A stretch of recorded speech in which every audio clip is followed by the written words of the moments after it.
thank you, South Summit, and thank you, Maria Benjumea, for organizing this event, and thank you for inviting IU School of Architecture and Design to moderate with these brilliant people, which, as the presenter has said, they are actually three representatives of this very ever-changing process of construction, which is kind of transforming itself as we speak. So for that, I'm going to try to ask each of them to tell us what it is, the role that they play within the value chain of construction, because this is not only about construction, but it's about the process of transformation that the construction industry is actually at. So perhaps, Silvia, you can tell us what's the role that you play and Sathir plays actually in the value chain. Okay, Sathir, the role I play in Sathir, I am responsible of the engineering department and also in charge of the support lines of the business. That means procurement and machinery. So these three departments are involved in the projects since the beginning, since the bidding process of a project and since the birth of a project. So it's quite interesting because we see the whole life cycle of a project from those point of views. Fantastic.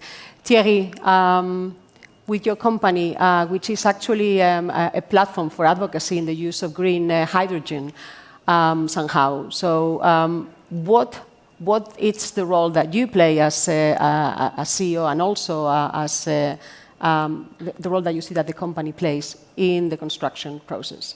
Yes, I'm the founder of Hydeal. Hydeal is actually a developer. It's not just a platform. It's a company which is set to produce hydrogen from 2026 onwards. And hydrogen is very important in construction. So you would say how? It's very important because there is no green steel without hydrogen. And that's a very important thing. Green buildings will only come because you'll have green steel. You have as well, at one point, green cement. And that as well needs hydrogen. And then those green buildings need energy itself, either thermal energy or electric energy.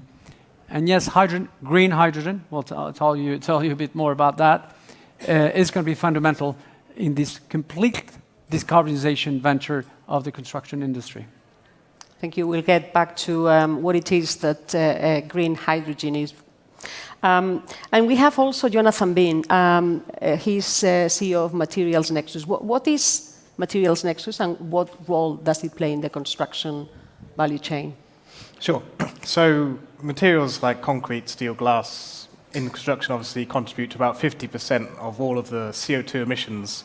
And so what Materials Nexus is doing is to find completely new formulations of these to enable us to achieve kind of our targets towards net zero and to accelerate that. So, we've spoken a lot about in this panel about hydrogen and green hydrogen, and one of the major challenges behind green hydrogen is the use of a material called iridium, and this comes from South Africa and Haiti as the two most kind of popular locations, and 1 gram of this iridium material produces 27 kilograms of CO2. And so what Materials Nexus is doing is using AI, machine learning technologies to find completely new formulations to enable us to produce things like green hydrogen more cheaply, steel more cheaply, etc. Okay, so you have a lot to do with the rest of our players here, which is great because at the beginning one could think, what's the relationship between the three? Well, there is a big relationship between the three. When we were preparing for this talk and we were talking, one of the things that I wanted to ask them is, what are the main changes that they see lately in the construction sector and in the industry? After COVID and with digitalization, things have changed a lot. So Silvia, you said that you have an overview of the whole process. Athir has an overview. What do you say that it's the main kind of changes that you see? Well, considering that climate change is one of the most or the greatest environmental, social and economic challenges that the world is facing, some changes are taking place, though we think that they are not being implemented as deeply and as fast as they should. if we want to achieve 2050 environmental objectives. Some of the changes we are perceiving, we are starting to perceive that in the bidding processes, sometimes in some geographies, we are required, some measures, some sustainable measures are required, such as circularity or maybe some sustainable certificates.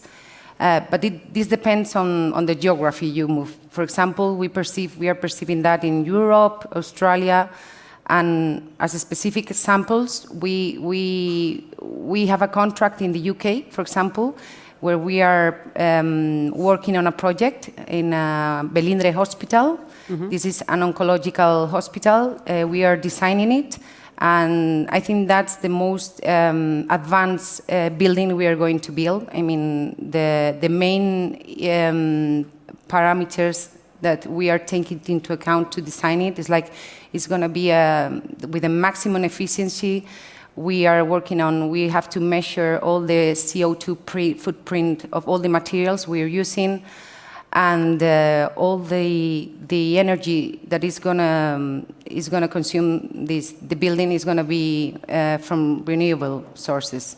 So I think that in some geographies you perceive that they are moving forward. Also in Italy, some certificates are very well valued in our tenders, and the same happens in Australia. But I'm afraid that this doesn't happen in some other places. We perceive that some clients from Canada or United States, they are not that much concerned about the sustainable issues. So I hope that they move forward a little bit faster and try to get to know that this is a need. Yeah, we were talking about geography as a very interesting element to take into account. So when we talk about reconstructing the construction sector, it changes a lot according to different countries. Thierry, what's your view on this aspect, geography? And Silvia was mentioning regulation and the type of contracts being requiring certain kind of principles. What's your experience?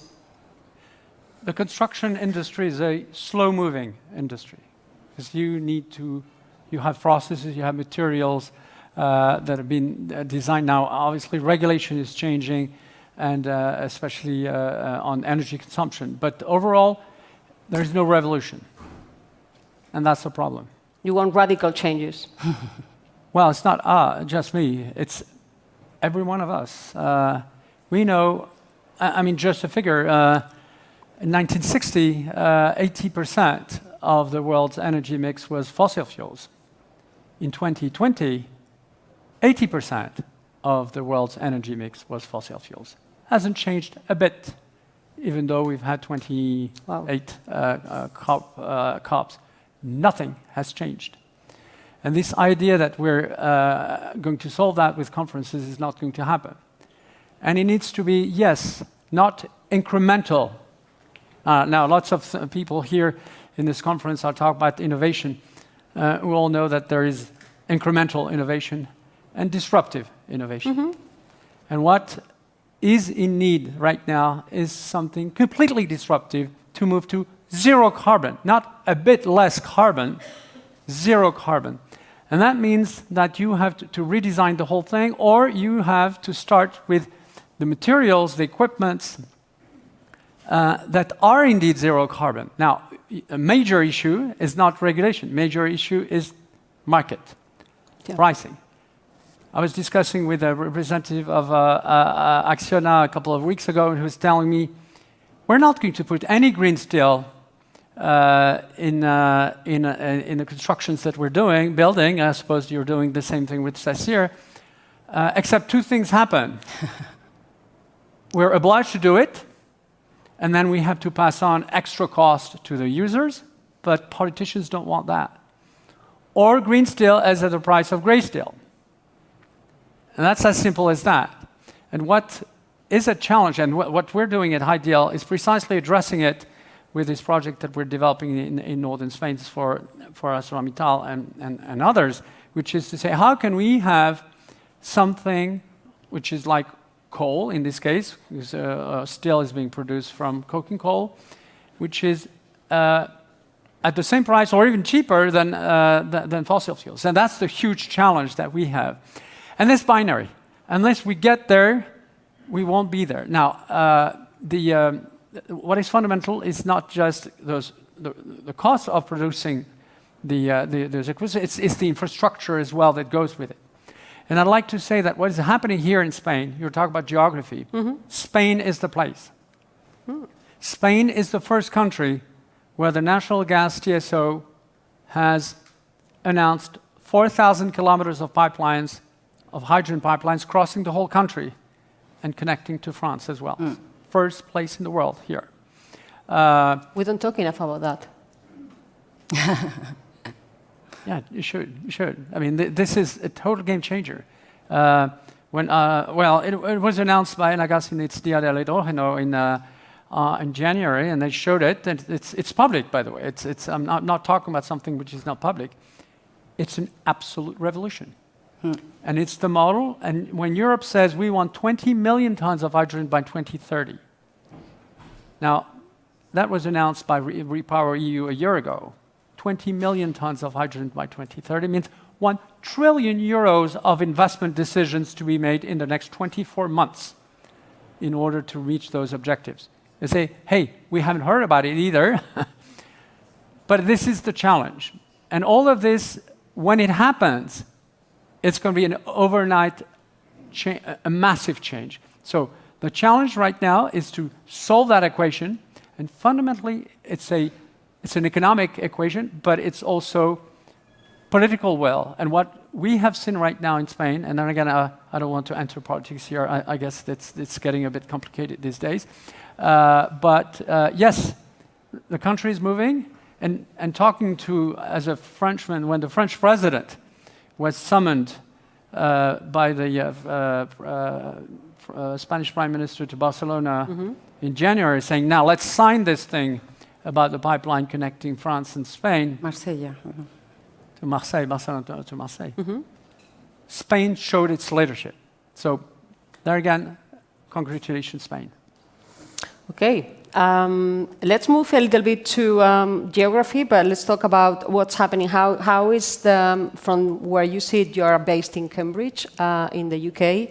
How do you see the role that you play about research materials in the whole kind of changes that the construction is facing?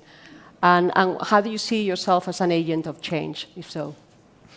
So from where we sit, technology is the key thing which enables a lot of this stuff to happen, in that obviously it's important to get politicians, large corporates aligned, but if you can offer completely new solutions, then that offers a completely different direction. And so, we really do believe that through the use of our machine learning technology, we can actually find completely new formulations which gives people these new options, and therefore can give you the benefit of both worlds of kind of potentially reduce time in terms of construction and reduce cost of materials. When we look at the world stage and what European Union, UK government, US government is doing in a number of different directions in terms of funding this, there's a huge number of initiatives, and for me it's a question of kind of perception. 200 years ago, the European continent was kind of the engine of growth of the world, whereas now it's very, very difficult to build things, there's lots of planning issues, and I think it's a question of like, how do we get back to that sort of positive mode where we are kind of achieving these amazing things, and I kind of think artificial intelligence, machine learning is a key element of that. Okay, so going back to something that has been moving in the conversation, which is the changing power, and in a sector like construction, we know that the end customer is not so much the changing factor. It's a B2B business above all. But we were talking a little bit as well about changing people's perceptions and maybe creating some changes in the demand. And Thierry, you were quite strong about Spain has been quite a leader in this, and yet maybe the public opinion hasn't actually had precedent of that sort of leadership. So I wonder if there is something that can be done to change that perception in the end customer. You were talking about it's a market issue, it's a regulatory issue as well, and the political will. Is there anything, I'm asking you, Thierry, what do you see that is actually the trigger that could actually make those more radical changes or disruptive changes needed for the people, the end customers, to demand also, green construction. You're right. It could not be just this high-end, top decision makers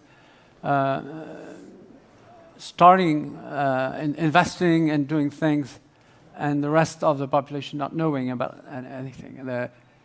It should be driven by the people and driven by as you're right, the consumer. Now, you have different ways of looking at it. One is to say, and I'll give you an example. Javier Goni del Cacho, the CEO of Fertiberia, was saying, Fertiberia is the largest fertilizer company here in Spain, and we're working with them to supply. And they're already actually producing hydrogen not too far away from here in Puerto Llano. So green hydrogen used to produce green ammonia, used to produce green fertilizers, used to produce green hops to put into a Heineken bottle, which is green. That's the marketing. They're saying Heineken is going to market a zero carbon beer. Now, is that very meaningful? I'm not sure. Now, if you're telling communities, and this is, for instance, what we're doing in Asturias with Alsa. Alsa is, as you know, a very large bus company, and it's saying, if you supply us with green hydrogen at a price which is lower than diesel, or at the price of diesel, we're going to transform all our buses to green hydrogen, and people will see it. Not just because it's greenifying or etc. and eating government money, no, because it's making people's lives easier, because it's going to be a safer, cleaner, and yes, more economical option. And this is the essential marketing that needs to be done. It's not to say, you have to repent. Lots of people in Europe are saying, we should repent. We have had a good time. Now is the time of scarcity, of suffering, of atonement, and everything. And this might work in some urban circles. It doesn't work for 90% of the population. And we've had the yellow vest in France, and people are saying, we're not ready to sacrifice our difficult way of life to solve that. So the message that has to be done ultimately by business and government, say, your lives are going to be improved, better lives. And I'll finish that. I'm just mentioning that there's one place where it's resonating a lot. It's Africa. Spending a lot of time in Africa. In Mauritania, I've been 4 times in the last few months there. When you're telling Africans that they're going to produce 10 times more energy, that it's going to be clean, it's going to be green, and most importantly, it's going to make it possible for them to immensely improve their lives, that's a totally different story. And the problem that we have there again with this greenifying thing is the punishment side of it, which means that people don't want it. So it has to be sold as something where people can look forward to it, to see all the benefits, including the economic benefits, the jobs, the opportunities, and yes, abundance. Ultimately, people are for abundance. I know that it's a dirty word today, abundance, but when people are poor, which means there are a large number of poor people around this planet, they aspire not to be poorer, but to have a better lifestyle. And promising this better lifestyle is something that we, as the green industries of the world, should be promoting. It's better. It's green and better.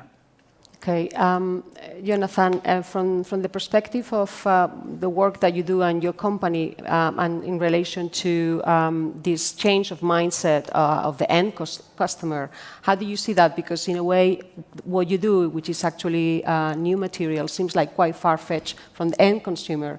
But you were actually, before we were talking about insulation for materials, for construction, and how that can actually have an impact in the price. And so maybe you can tell us a little bit about that, how immediately you can actually see gains, and that can be actually a change gamer. So could you please tell us a little bit? So the discussion was related to vacuum insulation panels, which some of you may know about.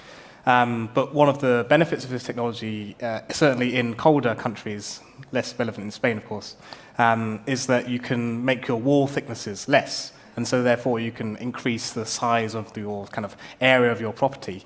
And when you think of that basically your area of your property is ultimately the thing that it sells for, that's a significant benefit for obviously the people that construct the building, but also if you live in the building, it's a huge benefit. And so, the way Materials Nexus thinks about this is very much in the form of creating demonstrations for people that shows that these technologies are better. I think it sort of points to Thierry's point that really, I think selling on the basis of green is not a sustainable strategy for your business. I think ultimately you have to sell because your product is better, and then hopefully it's cheaper, or will become cheaper in the new world. And so that's really kind of what we're targeting. We're sort of working out what the value adds are and then kind of pushing those forward. Thank you. We have about 6 minutes, and we would like to open to the public as well. But I have a very important question, Sylvia. I would like you to tell us, thinking of the future, what does it look like for a company like yours? And what are the challenges your company is facing looking at that future, which needs to be more eco-friendly and efficient, especially in the sector? How do you look at the future, and how does your company look at the challenges of the future? I will start by the challenges, because it's the difficult part. Sure. For the construction sector, I think that the main issues we are facing is the workforce and the shortage of labor. We are finding some labor shortage in some regions. So this is something that we have to solve by, teaching people how to get some skills for the workers we need. The second challenge, I think, is the uncertainty of the economic and the cost of materials. I mean, in our projects, we are not free to choose the materials we use. The client usually tell us what kind of materials have to be used in the projects. In the building ones, maybe in a highway is different. We are the ones responsible for the design. But when we talk about these materials, I think that administration should push so that all the construction sector would use, for example, the green steel or the green cement. I think they have to push that from the governments so that they can be used. And the third challenge would be, about the productivity. I think also we are a very traditional sector, and we have to push for innovation and try to find technologies that help us to be more to increase that productivity. And about the future and the good things that I think we are working from Sathir's point of view, I think we have been working in innovation and sustainable measures. We have been working on how to, for example, reuse some waste material to put it in the surface of the layers on the roads. We have a couple of products that we have put in the market, Rarekis and BioRoad. These are two additives that come from waste. The first one comes from the waste of some end-life tires, and the second one comes from some oil residuals. And this makes a longer life for our roads. And so we think that the future is challenging, but also it's enjoyable and motivating for us, because I think there's a long way to do, and it's a very traditional sector, and I think there's time to innovate, but we need all to go in the same direction: stakeholders, investors, administrations, suppliers, and of course us. Thierry, the future is looking good. How do you are kind of advocate for disruptive changes, so do you see that possible? Yeah, it's going to happen. It's going to happen because all the elements are there, including the fact that you have, it's very simple, the cost of hydrogen is sinking. Just a word on hydrogen made from what? Solar, in this case, mostly here in Spain. Another piece of information which is not fully known is that the total installed capacity in solar PV today is close to 1,000 gigawatts per annum. 1,000 gigawatts per annum. For those who are not aware, the total installed capacity of power in Europe is 500 gigawatts. So you have today the capacity to produce twice the total installed capacity in Europe in just a year. So this is going to come very quickly. Now, the challenge that we have as an industry, as ourselves, is transforming these electrons into molecules that can replace oil, gas, and coal in all their uses. But the abundance is there, here in Spain, in Portugal, and across the Mediterranean. Okay. Jonathan, the future is looking good. How is the construction industry looking to you? What are the main challenges you see? We have over a minute. Yes, well, you know, I was going to try my pidgin Spanish, but la futura es fuerte. El futuro es bueno. Okay, so we have time for maybe one question or two questions, if anybody wants to ask. We have 1 minute. So that has to be fast, just as fast as Thierry is suggesting. Okay, whoever asks the fastest question gets a prize, the prize of my gratitude. Who's got the fastest question in the room? We've got less than a minute. Any questions? No pressure or anything. I don't mean to put you under pressure. 41 seconds. You can have a lot of fun with 41 seconds. Okay. I think you may have answered all the possible questions. No, maybe they feel a bit too exposed because we've been just giving them a minute. Well, I will use the last 30 minutes to say thank you to my panelists, and I think that we've agreed that there needs to be still plenty of collaboration. There is room for improvement, but well, definitely we are at the right place in Spain, and we need also the approach, the benefit of researchers and people who are actually at the forefront of researching materials, closely working with the industry and the academia, and the overall power of big companies such as Sacyr. And of course, hydrogen, green hydrogen is coming and is a reality. So with that, thank you very much. Give me an applause for all my fellow panelists.